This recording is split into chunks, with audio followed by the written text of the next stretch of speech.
السلام عليكم ورحمة الله.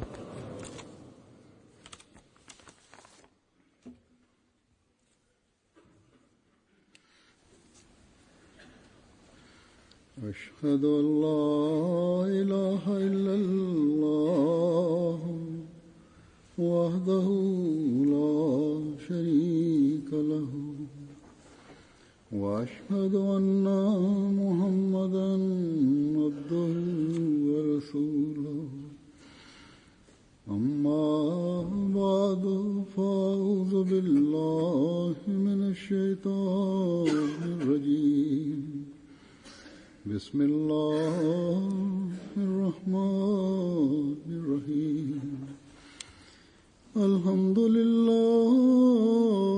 رب العالمين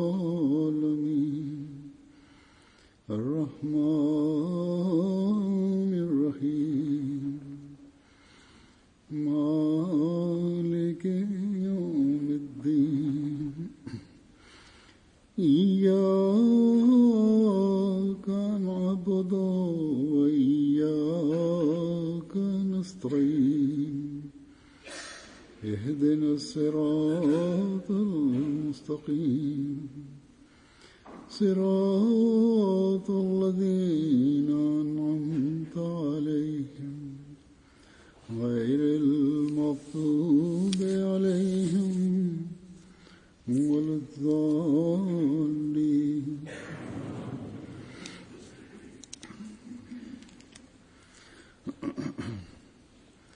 Bismillahirrahmanirrahim. Husur kaže, prije nekoliko dana neko mi je pokazao mali video kako je u Africi neki hodža obraćao se ljudima i poučavao ih časni Kur'an i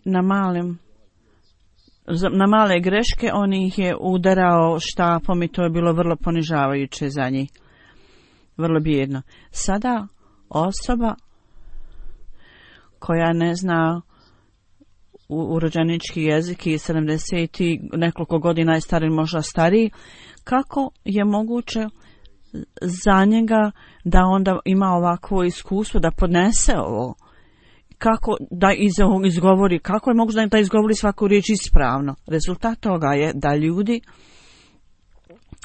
bježe od učenja Kur'ana i ovo je razlog zašto ogroman broj muslimana ne znaju da uče časni Kur'an. Oni koji nisu Arapi, ako neko hoće da ih poučava časnom Kur'ana, treba da ih poučava na takav način da to stvara interes, zanimanje i ljubav prema tome. Nedavno je jedna Japanka iz Japana, gospođa koja ovdje živi, došla je da me vidi, Huzur kaže. Ona je dala zavjet bajata prije nekog vremena. Ona mi je rekla da za 3 godine ona je Allahovom milošću završila prvo učenje časnog Kur'ana i željela je meni da nešto prouči. Ja sam rekao, u redu je, prouči mi nešto. Onda je proučila ajet Kursiju.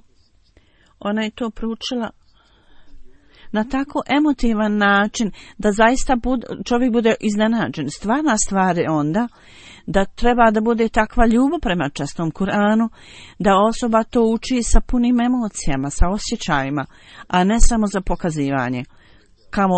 Kamo što ljudi ovo recituju neke pojme, neke stvari samo iz grla. To nije svrha toga. Allah dželešanhu nam je naredio da to lijepo učimo polagano, i što se tiče koliko god možete izgovoriti, najbolje koliko možete, treba da to izgovarate, te arapske harfove slova, ti treba da izgovorite kako najbolje možete. I rečeno, nije rečeno da moramo govoriti kao Arapi, da svaku riječ i slovo izgovorimo kao Arapi, to je onda vrlo teško. Ima određenih riječi da njihovo ispravno izgovor na Arapi ne mogu ispravno to odgovoriti, moguće za njih izuzev kad su odrasli među Arapima, onda to nauče.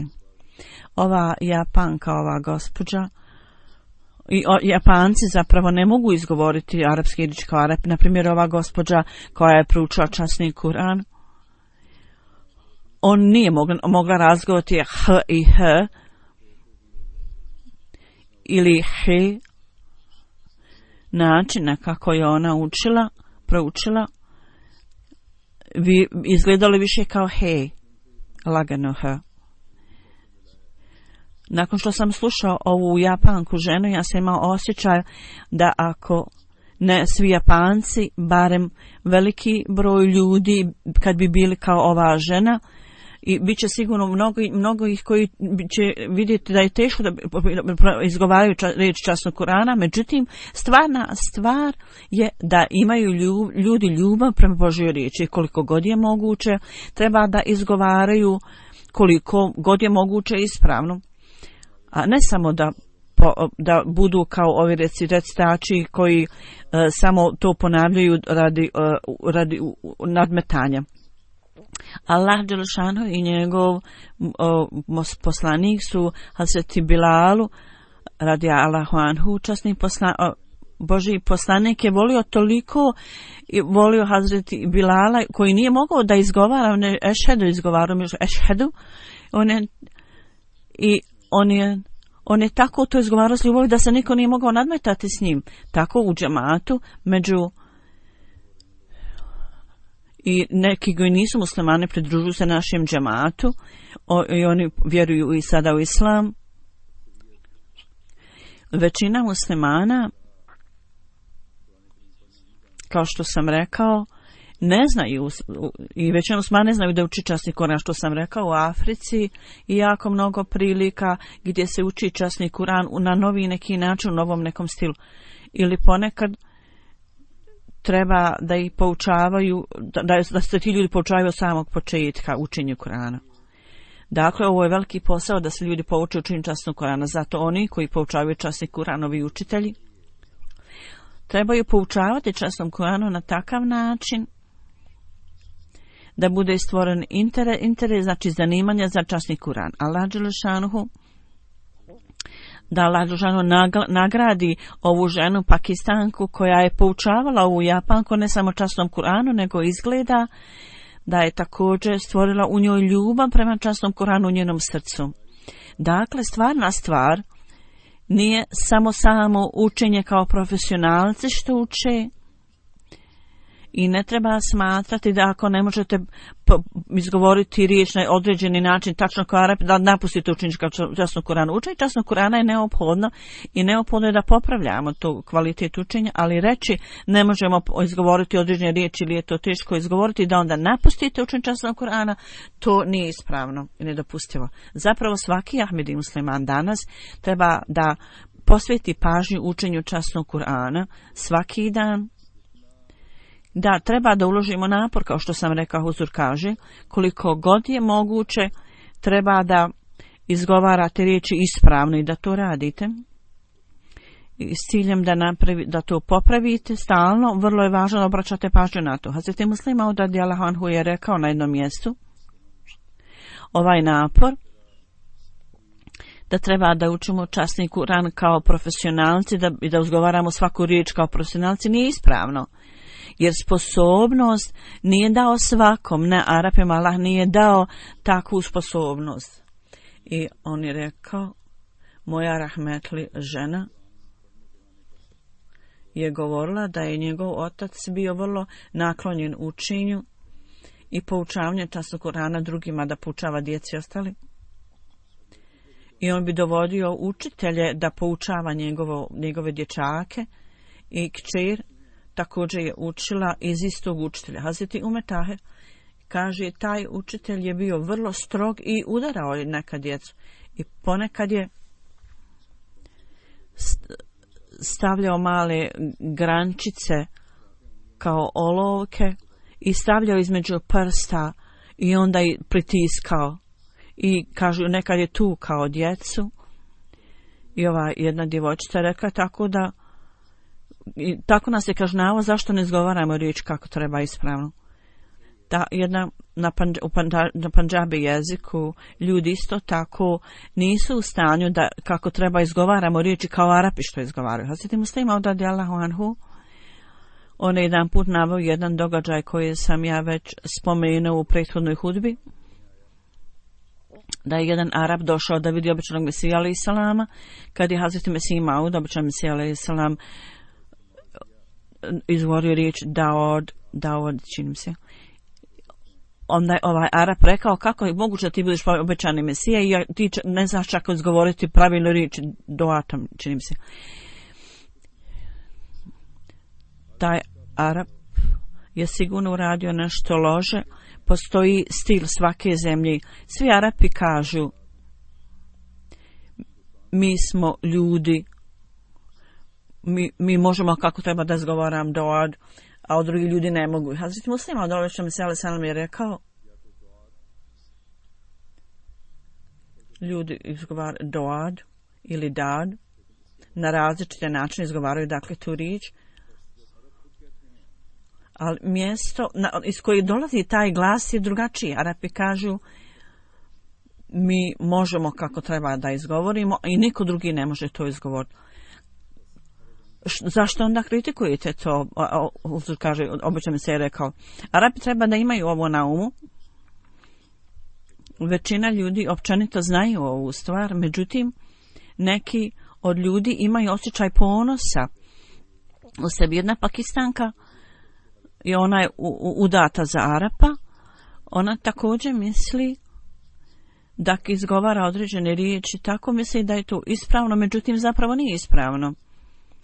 Dakle, ako je to samo na nju, onda to nije važno se spominje, ali ja sam saznao da u nekim skupovima neki ljudi na način da pravi šalu od toga to spominju i kažu da izgovaranje nekih riječi nije moguće za Pakistanci, oni ne znaju, i nisu u stanju da ispravno izgovore neke riječi. I Arapi onda pravi šalu od toga, oni se šale i smijavaju ljude.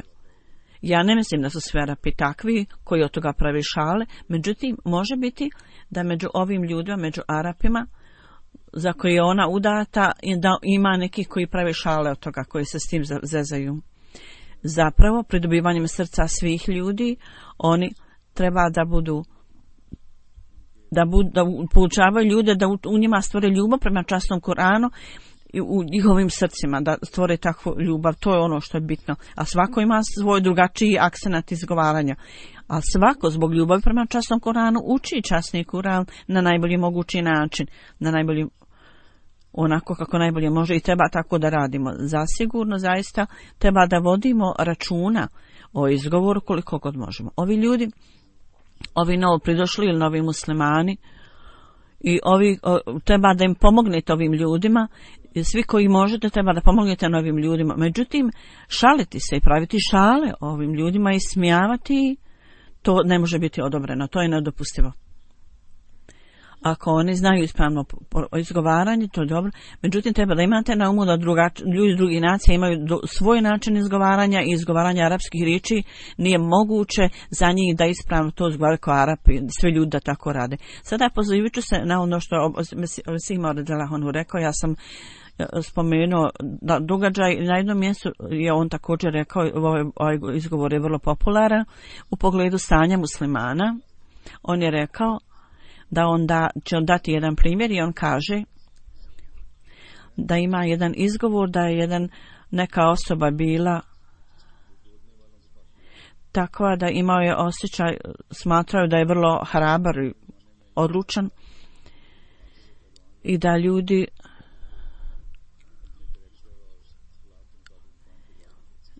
da su imali nešto napisano na koži i ova stvari bila vrlo popularna i htjeli su i tražili od ljude nešto na koži napišu ljudi. Jedna osoba koja je bio stručnjak, ekspert, rekao je kakva je svrha, šta hoćeš da ti napišem. On je rekao kakvu sliku želi i on je pisao je na koži i ova osoba za sebe je mislila da je vrlo hrabar I ovaj čovjek koji je to radio, rekao je, ja ću samo napraviti oblik lava koji određeni dio želiš da ti posebno istaknem, nacrtam. On je rekao rep. Ako je rep otkinut i pak je lav tu, on je rekao da, on će ostati lav. Onda je vače rekao, dobro, ostavi to u stranu, nacrta nešto drugo. I ponovo je pitao ovog crtača, šta sad radiš? Ovaj crtač je rekao, pokušavam da nacrtam desnu stranu. I kaže, ako on izgubi desnu šapu, hoće li ipak ostati onaj lav? On je rekao, da, dobro, onda ostavi tu, nacrta nešto drugo. Tako da na ovaj način onda pokušao da nacrta lijevu šapu i dogodilo se isto i ponovo je osoba koja je naručivala sliku rekao isto. Na kraju je sjeo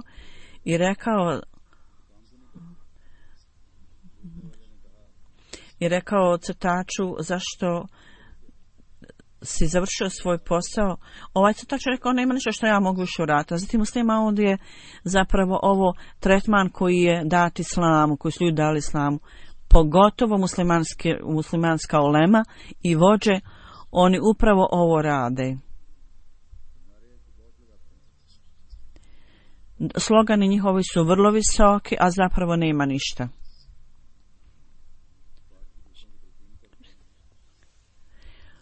I oni savjetuju i drugi ljude da tako rade. To uopšte nema veze sa učenjem časnog Kur'ana, da ostavite ovu stvari, da ostavite ovu stvari za svoje vlastite svrhe. Oni traže ljudi da napuste ove stvari, jednu po jednu. I u ovoj vezi on daje još jedan primjer. Kaže, naš otac po majici je govorio, kaže, u ranim godinama ja sam imao i posebnu prirodu i bio je vezan za Delhi. Tamo je bilo mango, uzgajali su mango i onda kaže moji roditelji, braća i sestre, kad bi oni srkali onaj sok iz manga i onda ja sam smatrao da je ostatak taj gorak i stavio sam im u stranu. Jer sam probao mango na početku i bio je sladak, međutim poslije je bio gorak kad oni isišu sok i kad se završio, on je rekao, ja ću uzeti sve slatke mango i on je pojeo sve. Jedan od mojih rođaka koji je naslijedio to mjesto, on je rekao, u redu, ja ću također uzeti makar ove gorke i pojesti. Kad je počeo da ih jede, rekao, oni su vrlo slatki, zašto ti kažeš da su gorki? Kako je on odvajao gorke i slatke mango, on je proglašavao i rekao, ovi su gorki, ovi nisu, međutim kasnije ih je ipak jeo. Ovo je zapravo stanje muslimana danas. Oni ljudi koji kažu, islamski zakon treba biti nametnut, islamski šerijat, ako je takvo njihovo stanje, kako je onda stanje onih ljudi koji ne znaju ništa o islamu? Ljudi koji žele da nametnu islamski šerijat, oni to također rade kroz prevare, za sebe čuvaju dobre stvari. U njegovom slučaju to je bilo ono što radi kao dijete, međutim ovdje rečeno je o stvarima pogrešnim koji su urađene ljudi koji ne znaju o islamu, onda oni neće ostaviti ništa, ni kost, ni kožu, oni će sve progutati, bilo dobro ili loše. Tako ulema, čak i danas, kad stvaraju pravi opskrbu za sebe, oni prave smutnju na taj način u tom procesu. Ovo je velika kušnja za islam u ovo doba. I zbog ove uleme i drugi ljudi također rade neke trikove sa ljudima, jer ima razne organizacija muslimana koji čine nepravdu i vrlo su otišli naprijed u tome da Allah ima milosti prema muslimanima. onda posvećujući pažnju ovoj tački, kako treba da ispravimo svoje puteve, svoje načine i da uvećamo svoju vjeru, kako da uvećamo svoju vjeru i kako da osnovimo svoj odnos i vezu sa Allahom dželešanu. Hazreti Muslima onda kaže, savjetujući zajednicu da kaže, ako svi vi u pobožnosti i čistoći stvorite ovu stvar, istaknete naviku ibadeta i namaza i spominjanja Allaha i također da budete redovni u obavljanju tahadžud namaza i pozivanja učenja salavata, onda će vam sigurno Al-Dželešanu pokazati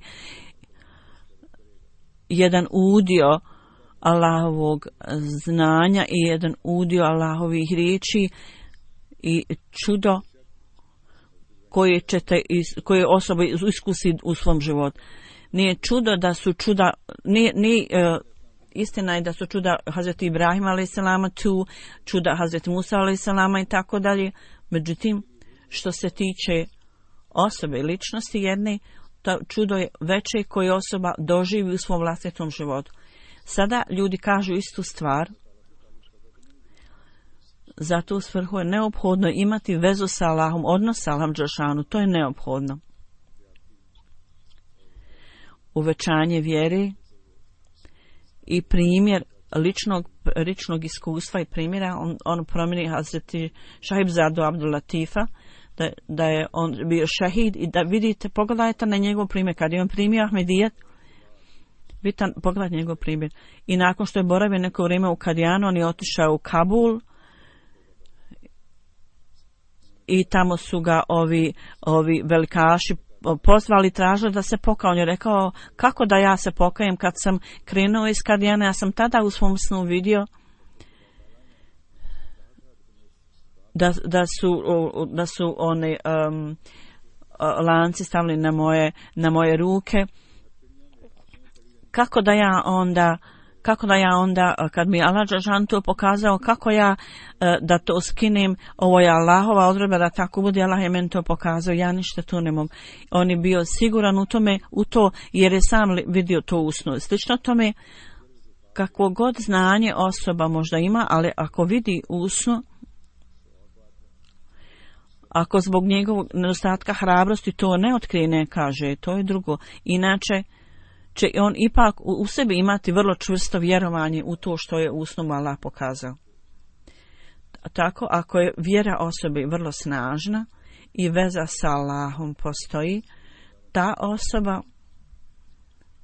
se ne boji svjetovnih ljudi. Još jedan primjer koji Hazreti Muslima naveo, on je rekao, Hazreti Sufi Ahmad Sahib iz Ludhijani. On je bio vrlo pobožan čovjek evlija i on je bio među pobožnim ljudima svog doba. Jedan put Maharadža Džamu, kralj Džamu države, je došao, ja sam tražio od njega da dođe u džamu i da moli za njega.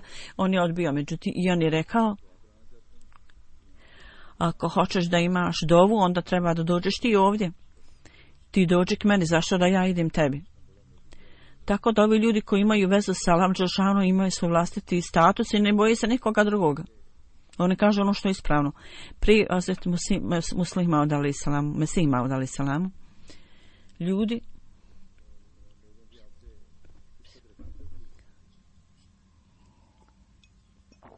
koliko su prema njemu ljudi imali vezanosti i predanosti i nakon njegove tvrdnje kako je njihova stanje se promijenilo.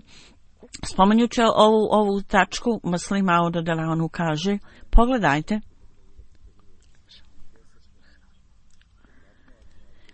nakon što Brahini Ahmedija, mi možemo reći da je 100.000 ljudi imalo dobro mišljenje o njemu. Jedna evidencija o ljudima, i tu je Hazreti Nusret Amidžan, koji umro prije tvrdnje obećanog Mesija alejhi salama. Taj primjer je upravo, sam ja sad naveo njegov primjer.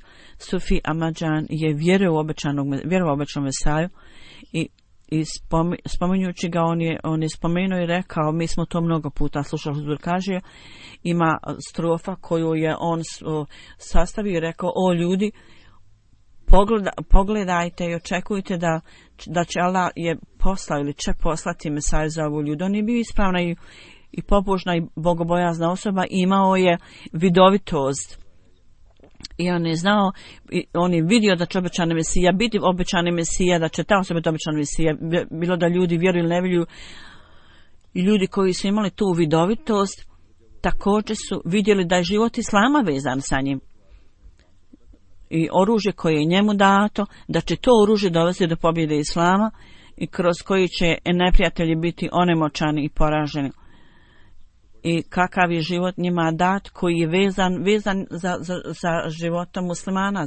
Tako mnogi veliki muslimani su postali naklonjeni njemu. I rekli su stvari koje smo mi smatrali da je zlato, sad je postalo bakar. Jako je mnogo ljudi bilo koji su sigurno imali drugačije mišljenje. Kad je on najavio o zavjetu bajata, onda prvog dana je samo 40 ljudi dalo zavjet bajata na njegovoj ruci. Jedan put je bilo 100.000 ljudi koji su bili jako naklonjeni obećanom Mesiji alejhi selam. I kako je velika ulema govorila, ovo je čovjek koji će služiti putu Islama, i oni su slali ljude k njemu. U toliko mjeri da je Maulvi Sanaullah je napisao poslije objavljivanja knjige Brahini Ahmedija, ja sam otišao u Kadijan pješke da vidim obećanog Mesiju alejhi selam. Muhammed Husein Batavli je utrošio sve svoje napore da se suprotstavi obećanom Mesiju alejhi selam. On je napisao prije 100 godina da niko nije služio Islam toliko koliko je obećani Mesija alejhi selam uradio. Sada isto tako razni muslimani, razni televizijski kanali u pogledu ovoga kažu nekoliko stvari, da on jeste služio Islam, to je tada trebalo, ali poslije toga kao imao je drugačije mišljenje. Tako oni govore o čemu se Islam. Ovo su ljudi koji su slijepog srca. I ovi ljudi, osoba koja je napravila zlato, oni smatraju da je to bakar. Gledajući na praktičnu evidenciju i dokaze Allaha dželešanuhu, oni su onemoćani u svom vlastitom mraku koji su sami napravili. Oni su zalutali i oni također vode u zalutalu druge ljude, da im Allah dadne mudrost. Jedan put, kad je Darul Bajat u Ludhijani, spomenuto da jedan put je održavan neki skup Mađlise Šura, Hazreti Muslima od radijallahu anhu, on je tražio od delegata na šur na savjetodavnom tijelu i moje mišljenje, ovo je vrlo važna stvar, da u pogledu Darul Bajat u Ludhijani, i on je posebno to spomenuo, i Ludhijana je zapravo proglašena da će tu Dajjal biti ubijen i dokrajčen. Tako kad je pogotovo iz Kadijana s ciljem da uzme i bajat, on otišao u Ludhijanu za ovu svrhu i da džemat ima posebna obzir prema ovom mjestu. Kad je on tražio da uzme bajat, Hazreti Mesih alejhi selam rekao ne ovdje, u Kadijanu nećemo uzeti bajat, nego u Ludhijanu ćemo početi da uzima davanje bajata. Onda je neko rekao, ko je prije tvrdio obećani Mesija umro, oni su bili među onim ljudima koji su prije obećanog Mesija alejhi selama, Allah ih nije omogućio, da nije im dao priliku da vjeruju u njega u vrijeme njegovog. Ovaj čovjek jedan zapravo, on je nije obećan se još iznio svoju tvrdnju, ali njemu je došla smrt, on je savjetovao svoje ukućane i potomke, kad čujete da je obećan Mesija, kad iznese tvrdnju, svi treba da ga prihvatite, i cijela njegova porodica i prihvatila obećan Mesija, samo kad su čuli da je on iznio svoju tvrdnju. I sad Huzur navodi potomke njegove. Hazreti Muslim Maud kaže, Hazreti Muslim Maud je rekao, treba da bude poseban plan napravljen i treba da bude oznaka na tom mjestu gdje je uzet bajat, i treba da to bude posebno mjesto. Hazreti Mesih Maud radijallahu anhu je uzeo zavjet bajata od 40 ljudi, obećan Mesija alejhi selam zapravo, i ime svih ljudi treba da bude tamo zapisane. Sada je pod kontrolom džemata ova kuća Ludhijani. Sad u ovo vrijeme ja nemam obavještenja, Huzur kaže kod sebe, ali u svakom slučaju to mjesto treba da bude označeno na poseban način kao vrlo značajno mjesto za džemat. I Ludihana i predskazanje Muslimauda, on je spomenuo ove stvari. Muslimaud na jednom mjestu kaže da je časni poslanik sallallahu alejhi ve sellem predvidio u snu da ispred njega ima nekoliko grozdova pred njim i njemu je rečeno ovo je za nekog, nisam razumjela riječ. Ovo znači da će njegov sin Ekrema koji je ući u džennet i to se zapravo dogodilo i on je naveo cijeli događaj da je Allah dželešanuhu, da je sin Ebu Džehela postao tako pobožan da je on dao istinske žrtve za islam i jedno vrijeme muslimani su imali zaista teško, bili su u teškoj situaciji i strele su dolazile pravo u oči ashaba, časnog poslanika i oni su jedan za drugim umirali. Ikrema je rekao, ja ne mogu to vidjeti, ja ne vidim. On je bio sin Ebu Džehela i tražio je svog komandanta i rekao daj mi odobrenje da ja idem i napadnem ih. I ja ću uzeti 60 uzeo je 60 ratnika i napao je central ove armije nevjernika. I napad je bio tako snažan da nijedan komandant nije mogao da pobjegne. Dakle, svi ovi ratnici muslimani su bili tako uspješni da su ili svi bili ubijeni ili su bili tamo pobjednici. Hazreti Ekrem radijallahu anhu također je bio ranjen. Osoba je došla neka s vodom i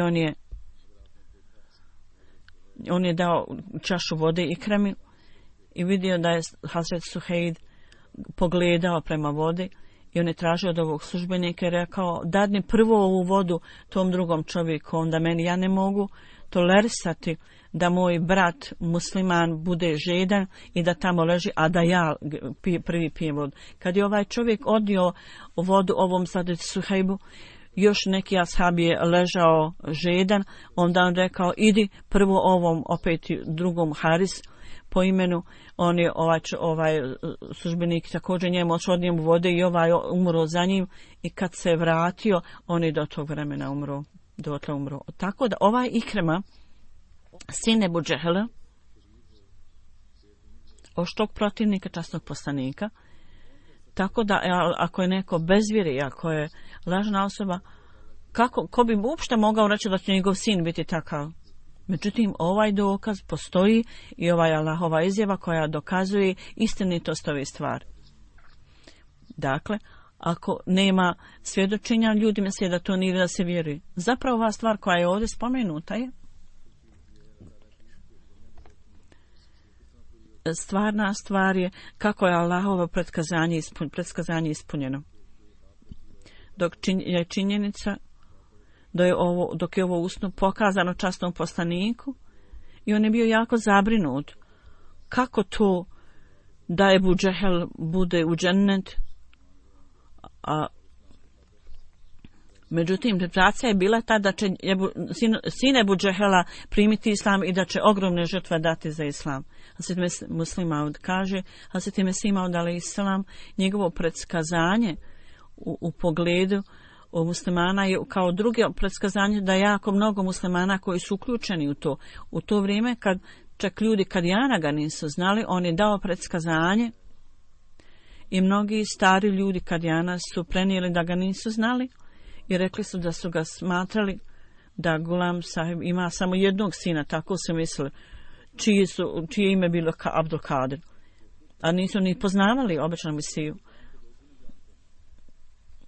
Tako da kad ljudi iz sela njegovog nisu ga znali obećanog Mesiju, i on je dao predskazanje da će Allah dželešanuhu mu dati sina koji će dugo živjeti i da će biti jedan sin njegovog sina koji će prenijeti njegovu poruku do krajeva svijeta i kroz njega da će propovjedanje Mesih imao da doći do krajeva svijeta. Ko je to sam mogao uopšte reći u to vrijeme, u toj situaciji? I da kaže da će njegov sin napraviti 4 od 3, znači da će on biti rođen 4. godine predskazanja. 86. je ovo predskazanje dato i Muslimaud kaže da općenito 889. kaže ja sam bio rođen. Hazreti Mesih Maud alejhi selam je 3. marta 1889. dao prvi, to iz 1. marta uzeo prvi bajat. Primio prvi bajat od ljudi. Dakle, jako se puno to spominje i jako puno je pisano i govoreno o tome. I onda su ljudi pitali ko je ta osoba. Hazreti Mesih Maud alejhi selam je rekao njegovo ime je spomenuto u predskazanju, njegovo ime će biti Mahmud. To je samo uzeto kao ukaz, mi smo mu dali ime Mahmud, jer njegovo ime također bilo Bešir, tako da je puno ime bilo Baširuddin Mahmud Ahmed. Što se tiče dobivanja djece i života, ovo predskazanje je bilo u potpunosti ispunjeno i za njega bilo moguće da jedan od svojih se nazove Mahmud. Međutim, ljudi su svjetovni očekivali da vide o kojem se to sinu radi koji će biti tako sposoban. On je rekao za upravo ovu svrhu ja sam došao u Ludhijanu. Džemat ima toliko veliku važnost i toliko mnogo tačaka veze na toliko mnogo načina. On kaže Hazreti Mesih Maud alejhi selam, prvi bajat je ovdje uzet u Ludhijani, rekao je. Onda Hazreti Mualvan Nuruddin Sahib, on je bio prvi halifa posle obećanog Mesije. On se oženio sa kćerkom Hazreti Sufi Ahmadjan, to je druga veza. I onda ovaj sin koji je spomenut u ovom predskazanju koji je obećan Mesija dao, on je bio rođen od žene koja je živjela nekad u Ludhijani. I Hazreti Muslih Maud kaže, ja se sjećam da sam u djetinjstvu jedno vrijeme živio u Ludhijani. Ja sam bio vrlo mal, ja se ne sjećam puno od toga jer sam bio vrlo mal. A neke ove ovih stvari se sjećam, međutim općenito ove stvari se ne pamte. Dakle, samo jedan događaj, vrlo dobro se sjećam, mislim, on je rekao da je kuća u kojoj smo živjeli, da je bila na kraju ceste, na kraju puta. Bio je pravi put i kad sam izišao iz kuće, još jedno dijete je dolazilo iz suprotnog smjera i on je rekao i došao je k meni, Muslima odkaže, i bacio je na mene mrtvog onoga guštera. I ja sam vidio da je ispred mene bila pijaca. Ja tačno ne znam koja je to pijaca bila. Naša kuća je bila na ćošku, gdje sam potrošio nekoliko mjeseci mog djetinjstva na taj način. Tako da ova veza ima jako mnogo veze, na jako mnogo načina sa džematom. Muslih Maud kaže, ima posebnost o ovom gradu Ludhijani. On kaže, ja sam mislio da ove stvari koje je Allah Đelešanuhu proglasio, da ljudi općenito se uvijek tome suprotstavljaju. I predskazanje običnog Mesije je najavljeno prije nego što je bilo sastanak u Gurdaspuru Ludhijani, ali nije bilo suprotstavljanja tome. On kaže,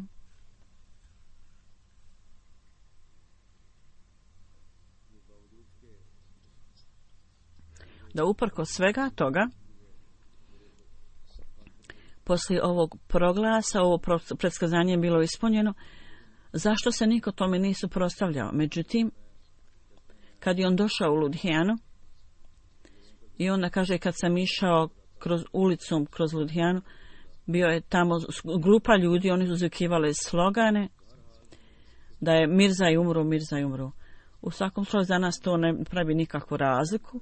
Ovi ljudi,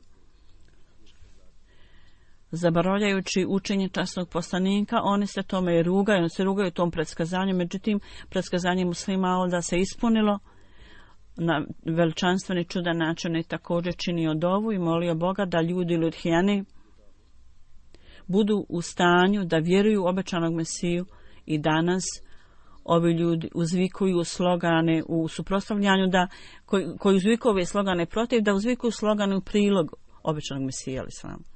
Još jedan ashab obećanog Mesija alejhi selam, njegova ljubav i predanost, spominjući to, Hazreti Muslih Maud kaže, mi Abdullah Sunuri sahib radijallahu anhu, on u sebi je imao vrlo posebno jednu vrstu ljubavi. Kad je došao u Kadijani, sreo se s obećanom Mesijom alejhi selam, Hazreti Mesih Maud alejhi selam je tražio od njega da radi neki posao. Tako da kad je došlo vrijeme da on ode i da se vrati, on je došao Muhammedu sallallahu alejhi ve sellem, rekao, molim te, ostani. Tako da je on tražio produženje svog dopusta. I međutim, već jednom tražio, drugi put nije mogao dobiti. Kad je ovo spomenuto Muhammedu sallallahu alejhi ve sellem, on je rekao, ti ostani ovdje. I on je odmah napisao pismo da se ne može vratiti iz Kadijana. I u to vrijeme njegovo odjeljenje su dali mu otkaz s posla i 6 mjeseci ili koji god period je tražio, ćemo se od njega da tamo ostane u Kadijanu, on je ostao i kad se vratio, onda njegovo odjeljenje je postavilo pitanje i oni su mu dali otkaz, oni nisu bili ovlašteni da ga otpuste, nisu imali ovlast. I onda je ponovo on dobio svoj položaj i svu platu za ovaj period, za mjesece koji je ostao Kadijanu, on je to u jednoj sumi dobio plaćenama. Još je jedan primjer Munši sahiba, još jedan događaj se sa njim dogodio sličan ovome. On je rekao, ja sam išao do Rozi i Meatullah sahib Vakil, on je prenio ovaj događaj meni, kaže, ovaj događaj je zabilježen u Al-Hakam 1984. čini mi se. Musliman kaže, ja zato to spominjem riječima koji je ovaj prenio, Munši sahib, kako on prenio. On je rekao, bio je tamo, ja sam nešto radio na sudu, kaže, i jedan dan ja sam zatvarao fajl i kad otišao samo u Kadijan i tražio sam odobrenje, muslima je rekao, ostani, ja nisam ponovo htio to da kažem, ja sam čekao dok on sam ne kaže. Prošlo je 1 mjesec i ova arhiva, spisi koji su bili kod mene, ja sam onda počeo primati oštra pisma, jer to bilo kod moje kuće, ja sam jednostavno zaboravio na ova pisma. Pisma su dolazila, međutim, ja nije mi bilo briga za njih. I jako je bilo mnogo osjećaja i emocija u društvu, možda mi sele same da ja nisam ni u čemu drugom brinio. Kaže, jedan put je došlo vrlo oštro pismo i ja sam to pismo predstavio Muhammedu sallallahu alejhi ve sellem. On je rekao, ti njima napiši natrag, ja ne mogu doći. I ovaj čovjek kaže, ja sam odmah napisao istu rečenicu istim riječima. Prošao je 1 mjesec, jedan dan poslije mjeseca on je pitao i onda on sam počeo da broji i onda obično mi se rekao, dobro, sad se možeš vratiti. Ja sam se vratio na tražu Kaportala. Ja sam otišao u kuću nekog čovjeka da vidim kakvu su odluku donijeli. Hoće li me zadržati ili će me otpustiti ili šta. Ja sam otišao u kuću ovog čovjeka da saznam to. On je rekao, obratio mi se, rekao, Mirza sahib ti možda nije dozvolio da se vratiš.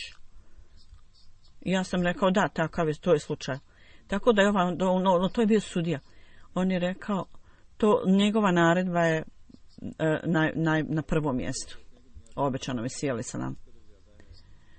On je rekao, Mija Ataullah sahib je dodao, Munši sahib je rekao, kad je Hazreti Musliman alejhi selam rekao, napiši im, ja ne mogu doći, ja sam napisao iste riječi i poslao sudu. Ovo je bila grupa ljudi, oni su pokazali tako predivne primjere predanosti da mi ne možemo oboriti oči pred drugim ljudima. Među članovima džemata koliko možda bude slabosti, možda je nemar tu prisutan. Međutim, ako su ashabi Hazreti Musa da su mogli predstaviti takve primjere, onda mi također možemo predstaviti primjere ovakve grupe ljudi njima i da im pokažemo. Da su Hazreti ashabi Isa alejhi selama mogli predstaviti takve primjere, onda mi s velikim ponosom možemo predstaviti plemenite primjere ashaba obećanog Mesija alejhi selama. I ovo je spomenuo časni poslanik sallallahu alejhi ve sellem. Ja ne mogu reći da moj ummet i razlika u džematu, u mom ummetu i Mehdiju, kakva je razlika. Ovo su ljudi koji će, kao Hazreti Ebu Bekr, Hazreti Omer, Hazreti Osman i Hazreti Ali, radijallahu anhu, i drugi ashabi časnog poslanika, on će također biti ljudi koji će činiti sve žrtve i biti spremni da uvijek podnesu svakakvu teškoću radi vjere. I kad vidite primjere ovih ljudi, Allah dželešanu mu je dao vrlo određene odlike džemata iz ovih primjera, ovih žrtvovanja ovih ljudi. Kad su oni došli u Kadijan, kad je Nuruddin Sahib došao u Kadijan, on je sve ostavio, došao u Kadijan i ovaj dan još ashab također, kad je došao u Kadijan i kad je tražio odobrenje, obećan se ima rekao zašto ideš natrag, ostani ovdje. Onda je Hazret Kalifatul Mesih prvi ostao u Kadijanu kad je došao tamo i nije čak otišao da pokupi svoje stvari iz Bere odakle je došao, nego je neko drugi otišao i za njega donio njegove stvari. Ovo su žrtve, Huzur kaže, koje zapravo čini našu zajednicu drugačijom i istaknutom od drugim zajednicama. I svako treba da naporno radi u ovom smislu. Samo filozofske vjere i misli nemaju nikakve koristi. Vjera koja je zaista vrijedna, to je vjera koja pokazuje ljubav i predanost. Možda filozofi imaju tvrdo iznosi da imaju ljubav i naklonost, međutim to je ništa drugo nego jednostavno raspravljanje. Jer te osobe ne pokazuju istinito svog srca, da uistinu imaju tu ljubav i predanost, nego vide to drugim okom. Međutim, ovi ljudi koji su vidjeli i prepoznali istinitost osobe u očima, osobe niko njih ne može prevariti. I zbog toga u umovima i očima filozofa i očima ljudi prepoznaju, da nas Allah pomogne da i mi prepoznamo obećanog Mesiju očima svog srca i da nam Allah omogući da vidimo stvari koje Al-Đelešanu pokazuju, da nas nikad šeitan ne mogne zavesti. Poslije džume namaza ja ću klanjati ženazu namaz. Ovo je derviša brata Mokarmarmi iz Bakar, sina Čadri Nawab sahiba, 28. jula sa 94 godine on je umru, inna lillahi wa inna ilaihi rađiun. On je bio iz Faisalabad Nada, Sadak se zove, bio rođen u selu, on je rođen Ahmedi, 1936. je došao u Kadijan prvi put i na krovu Hazreti drugog halife, on je tamo prisustvovao programu sjedenju pitanja i odgovora i 94 km od Kadijana do Lahore pješke je došao i onda pridružio se programu vasijeta oporuke i došao je Hazreti Muslim, napisao je Hazreti Muslim Audu i rekao je ograničeno vrijeme za Tahrike Džedid je završilo se. Ja sam bio, kaže, student u to vrijeme. Ja molim te da mi odobriš da se pridružim tom programu ako je prošlo vrijeme i on me odobrio. I svi ovi studenti također mi je bilo dozvoljeno da uzmu učešće u tom programu Tahrike Džedid. On je radio u Sinhu jedno vrijeme na zemlji džemata. Na početku 57. posvetio svoj život džematu i došao u Kadijan. Iste godine je bilo odvajanje Pakistana od Indije. Kao rezultat toga on je dobio čast derviša i period derviša on je ostao cijeli period vrlo postojan i on je prenosio poruku na vrlo lijep način. Kad se vratio, bio je u medresi Ahmedijeta al-Musab školi, bio je učitelj na ovim mjestima. I 3 godine je bio pod ovim odjeljenjem širenja poruke. Učestvovao je u odjeljenju imao je 3 diplome je dobio.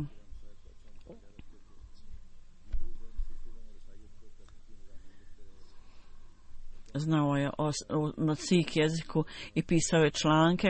I također preveo časni Kuran na hindi jezik. I njegovi članci su nekad objavljeni u Bedr magazinu. 1952. poslije odvajanja ponovo je započeta ove novine spođe gdje je on davao članke i nastavilo se do 1913. ovom periodu pisanja. Izvinjavam se, nisam, pogrešno sam godinu. Dakle, dugo godina je ovaj magazin. Bio je prekid, pa onda ponovo nastavio sa radom ove novine. On je također pisao za neke novine u Kašmiru gdje su objavljeni članci. 73. je također objavljen u neki magazin, bio je vrlo popularan, njegovi članci i poeme su bili vrlo popularni.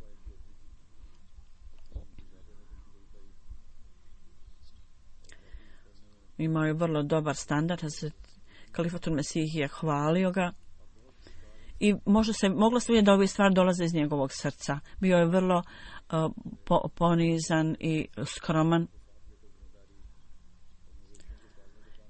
i skupa sa intelektualnim radom. On je također nadgledao stoku, čuvao stoku i pripremio je smještaj za svoju djecu.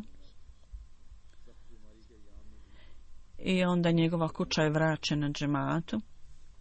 Bio je redovan u namazu i u dolasku u džamiju. Imao istinske snove. Koje je pisao halife vremena. Jedan put prije smrti je to spomenuo jednom od svom sinu i također je ga podsjetio. On je 2 puta se ženio. Prvu 44. Munir Ahmed iz Pakistan, a drugu 56. za Aishu Begum sahibu.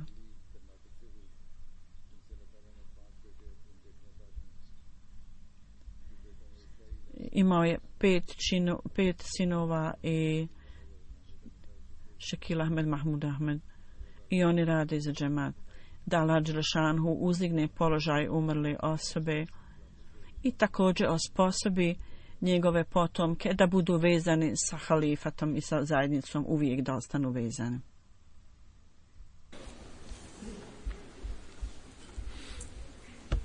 Alhamdulillah, nahmaduhu wa nasta'inuhu wa nastaghfiruhu wa nu'minu bihi wa natawakkalu alayhi wa na'udhu billahi min shururi anfusina wa min sayyiati a'malina.